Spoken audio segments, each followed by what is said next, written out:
MS24 Marathi news, निर्भीड बातम्यांचा मराठी आवाज. मित्रांनो, प्रत्येक शाळेमध्ये निबंध लिहिण्यासाठी दिले जातात. त्यामध्ये वेगवेगळे विषय असतात. त्याचबरोबर विविध ठिकाणी निबंधाच्या स्पर्धा देखील आयोजित केले जातात.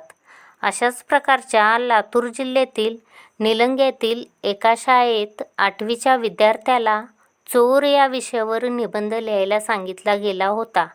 या विद्यार्थ्याने चोरांचे समर्थन न करता त्यांच्या अस्तित्वामुळे देशात किती मोठ्या प्रमाणावर रोजगार निर्माण होतो यावर एक अनोखा आणि उपरोधिक दृष्टिकोन मांडला आहे.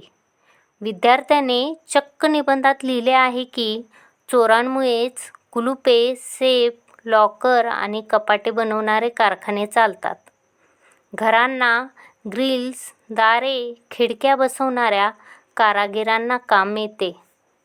चोरांमुळेच आज CCTV कॅमेरे, मेटल डिटेक्टर आणि सुरक्षा यंत्रणा बनवणाऱ्या कंपन्यांना अब्जावधी रुपयांचा व्यवसाय मिळतो.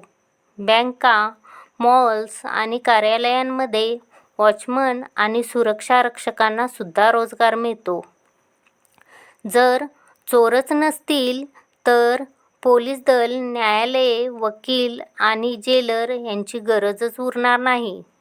चोरांमुळेच या संपूर्ण यंत्रणेला काम मिळते. मोबाईल, गाडी किंवा सोन्याची चोरी झाल्यानंतर लोक नवीन वस्तू खरेदी करतात, ज्यामुळे बाजारपेठेत व्यापार वाढतो आणि अर्थव्यवस्थेला चालना मिळते. निबंधाच्या शेवटी या विद्यार्थ्याने थेट राजकारणावर उपरोधिक भाष्य केले आहे. काही प्रसिद्ध आणि नामांकित चोर राजकारणात प्रवेश करून आणखी मोठ्या चोरीला हात घालतात, असा थेट टोला त्याने लगावला आहे. विद्यार्थ्याचा हा एकूणच संशोधन समृद्ध दृष्टिकोन पाहून शिक्षकांनी त्याला 100% गुण देऊन मेरिट लिस्टमध्ये स्थान दिले आहे.